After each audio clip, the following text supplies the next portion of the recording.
This episode of the Restoration Today podcast is brought to you by JOC Analytics and DocuSketch. Hey, restorers, did you know DocuSketch recently helped one of their customers cut cycle times from 22 days down to just 8.5 and slash estimating costs by more than 85%? Faster estimates, faster payments, bigger margins. Learn more at DocuSketch.com. And at JOC Analytics, they transform your raw data into clear decision intelligence that empowers you to make smarter, more accurate choices for your business.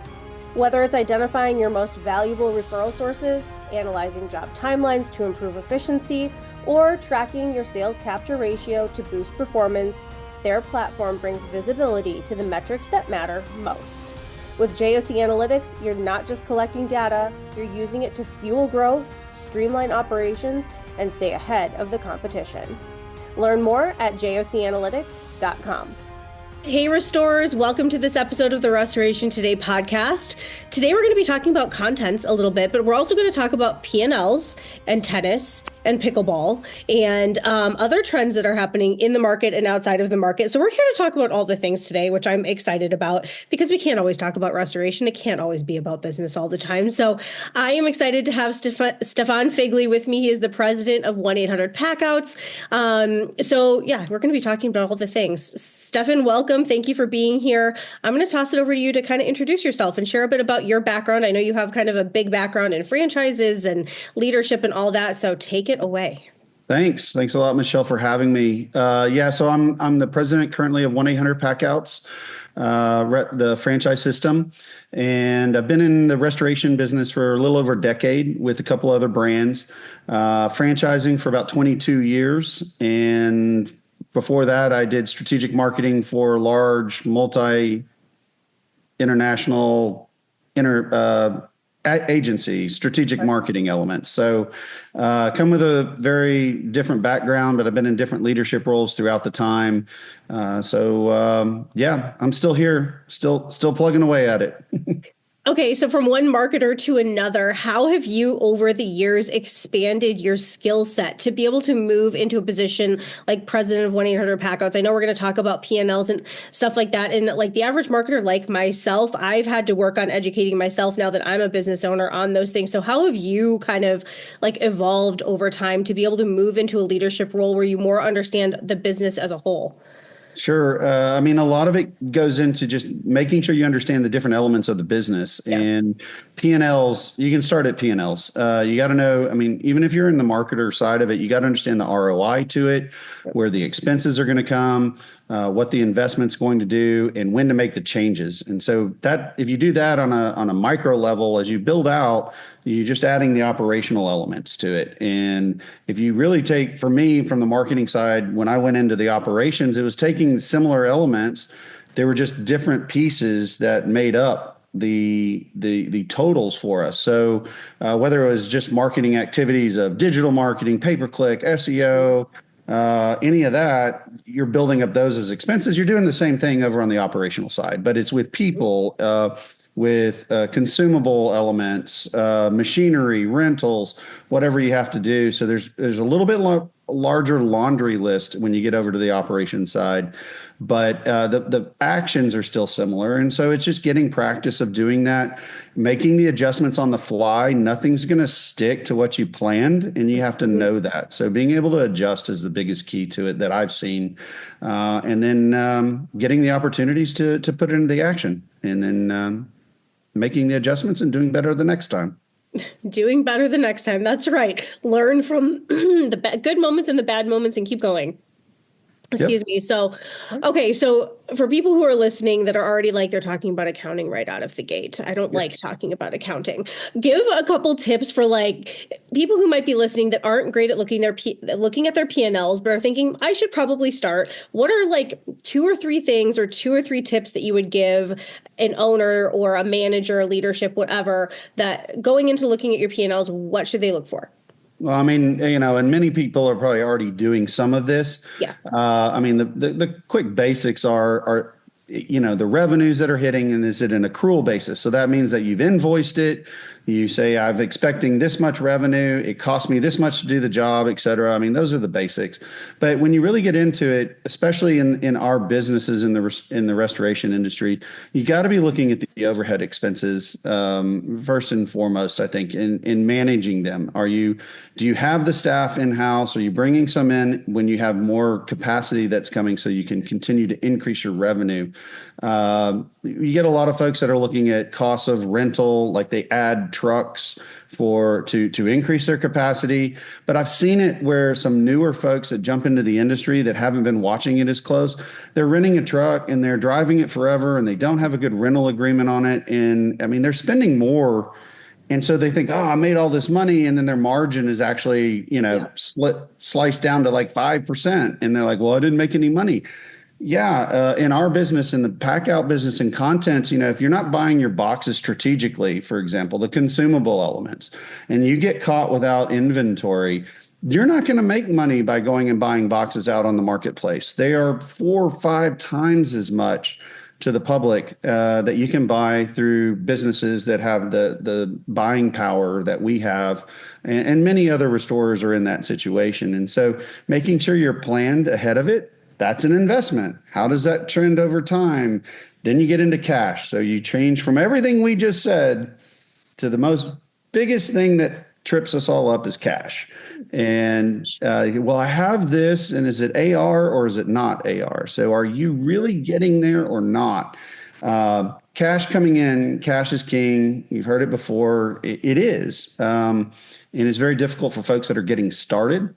Because if you're starting from zero, you have no cash. You have no AR that you should be expecting cash. And that's actually that's a hurdle for a lot of folks that are jumping in saying this is their first entrepreneur element.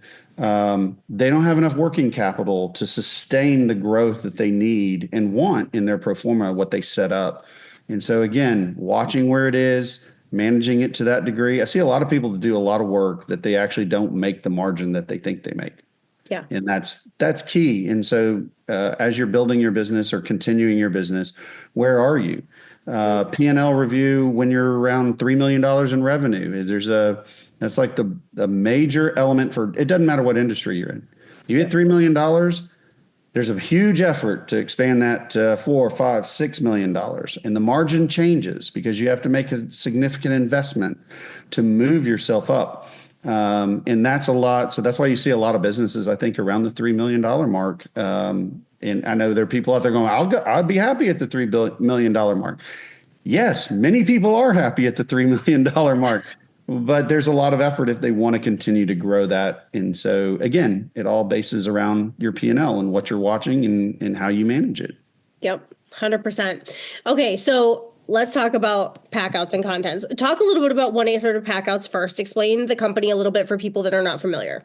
Sure. So we focus 100% on the hard contents. We actually do full content services through all of our partners. So we can do everything from a textile element to art, fine art, electronics restoration, and total loss write-ups, but then also the hard content. So that's the furniture. We move the furniture so mitigation companies can get in, do their stuff, get the water out, dry it, rebuild it, et cetera, and then we bring it back. So we focus on packing it.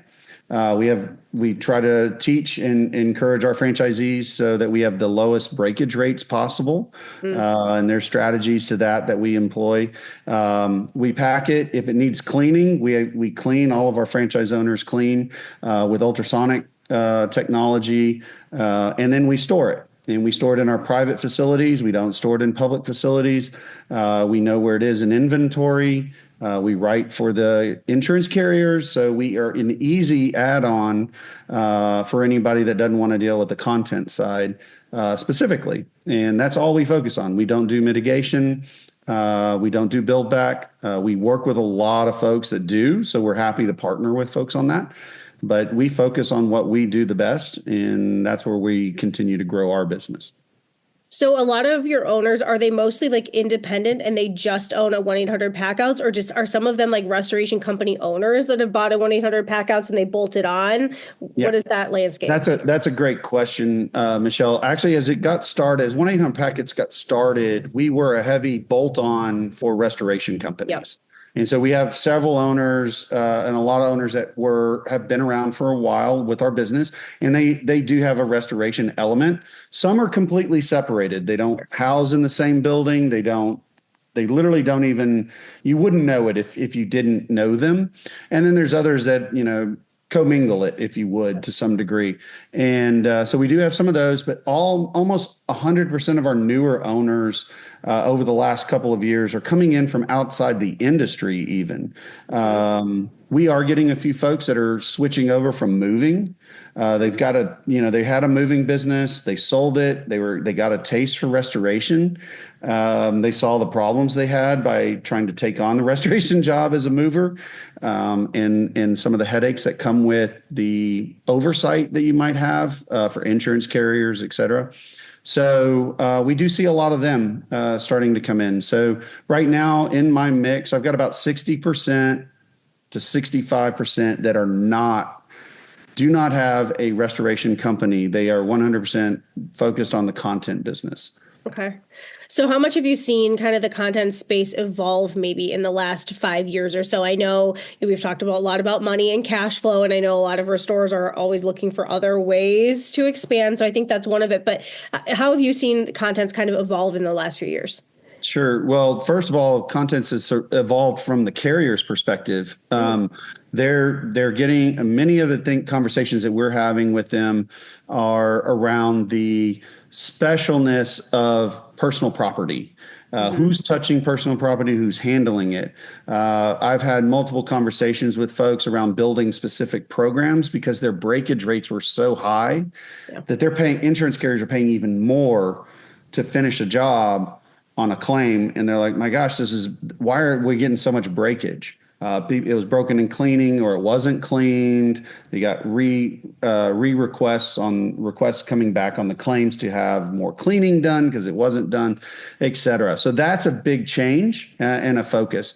On the other elements, though, getting into the content side, there is an initial investment, but it's not as big as the mitigation side. It's not as large. There's still a capital expense, but if you're already operating something and you're already executing it, this is a nice addition to it. You need the space. Now that's the expense. We have to have certain size warehouses. We have recommendations on it. And then you need the cleaning equipment. But after that, you can utilize some similarities to things you have from a truck capability, et cetera. So it can be a solid add-on for folks that are already in the restoration business. The staff can do both, but where we find the big problem comes when they're doing cleaning. A lot of folks that do mitigation, they're going to focus. That's their primary focus, is mitigation. When they are full on capacity, you're going to find out they would be happy to throw contents over to somebody else. So it does need to have its own overhead element for staffing and so forth as you would do it, especially as you got bigger and bigger. As long as you keep building up your mitigation side, you're going to find that it's going to funnel a lot of extra revenue to you, and the margins are fairly solid when you look at it. Okay. And what about the technology piece of restoration and content specifically? We talk about that on the, mitigation and recon side all the time, but what are you seeing on the content side? I mean, the more you can get it, the better. We inventory everything. If you don't inventory it for us on every content piece and item and box, you're not going to get paid correctly. And that's the bottom line. So there's several tools out there, but we utilize technology to do that and inventory it. But the other element on pack outs and content is there's an empathetic side to it, because you are touching their personal property. And there's a lot of times we have owners that go through the holidays and they want something special for the holidays, so they feel like they're at home if they've been out of their house, for example, or something. And having the inventory, you can get to it. So you are able to increase the feeling of, wow, this is a great service. That does help. But I mean, we just like other elements of restoration, technology is important and crucial. Yeah. So we utilize it every day. Okay, so kind of playing into the comment that you just made about, maybe somebody needs something at Christmas. What is the number one emotional need that you are finding clients need after a loss? So getting them to understand, helping them understand what actually happened. It doesn't have anything for what we all are about to do. Yeah. Again, I've always said this before for my business, and this is probably the same for restorers. If you're a repeat customer of ours, you have a lot of bad luck. Like, what's going Yes. on? I mean, it's not like you're going to get frequent, points by being a customer of 1-800-PACKOUTS. That wouldn't be a good thing. So No. almost every time we're going in, it's a unique situation. They are, if it was just a portion of their house that got flooded, it's a little bit less. It's just a hassle. It's interrupting their lives. It seems like everybody's extremely busy these days, and this interrupts their day-to-day routine. So that's a smaller one. But when you get the larger one, like a fire that interrupts, I mean, this is massive. In LA recently, we've had stories of folks that were trying to collect belongings out of their house before it burned down, and one gentleman walked out with a bottle of laundry detergent because he just couldn't, he was so discombobulated. Yeah. He couldn't get what he needed, and he just grabbed something. And, so this is something to come in. That's the emotional state. And then what do you do? And how do you say, look, let's get you through this process. We can help you with your insurance carrier. We can get you the information, et cetera, get you going on the process. That's number one. Is everybody safe? Let's get you going to get everything back to what was normal. And then we all can fight about business and get into it. But the idea is, can we service them and get it done, and make sure they and understand that this is very unique. We see it day in and day out. It's not new to those of us in the restoration. No. It is new to the folks that we talk to on a day-to-day basis. And Yes. that's the most emotional thing I think that we see. Yes, I think it's easy for us to kind of get into autopilot, and we all know what to do and how to respond and how to look, if you just let me go, we can get you back to normal, but they're going, wait. So You're taking what? You're doing what? You're gonna tear out my wall? You're going, Yeah. I mean, it's like Are you going to pack that up safely? Well, I need that, or my child needs that, or yes, all of, Yep. yeah, there's a lot of components. Okay, so from a practical standpoint, what do you think is the number one, and maybe it's the same answer, but what is the number one practical need for our clients?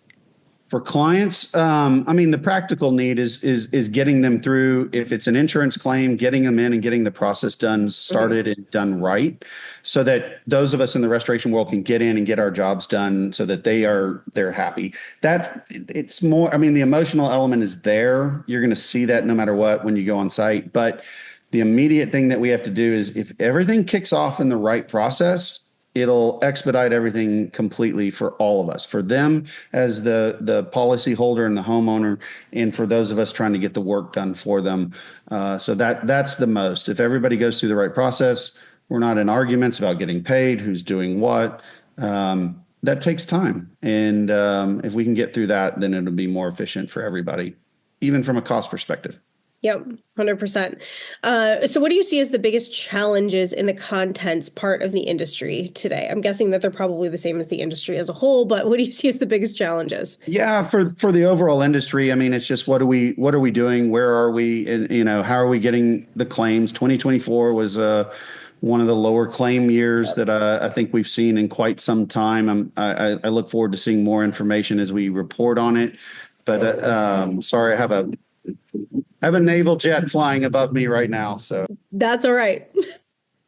and my microphone will cut out. But that, for the content side is the necessity of content, the personal property. Yeah. Why separate it? Can everybody do it? So for us, we do have that hurdle within the industry because we only focus on it. And when folks aren't doing a lot of business, they may all of a sudden say, "Hey, I can do content." And can you? Technically, yes. We like to think we do things at a higher level. The carriers like that. We have lower breakage, and we're set up for that. We know how to write it in Xactimate and CoreLogic Estimate. We get it done so that others don't have to worry and spend their time trying to figure that out. And it's just making sure everybody understands that's what we do. and we're not there for anything else. We're not coming in and sneaking part of a mitigation element or a build back or anything like that. We focus 100% on our content element. Okay. So that's the most difficult. Perfect. Do you have any like interesting or favorite stories from some of your franchisees? Or I'm sure that you go around and visit people and you end up seeing interesting jobs.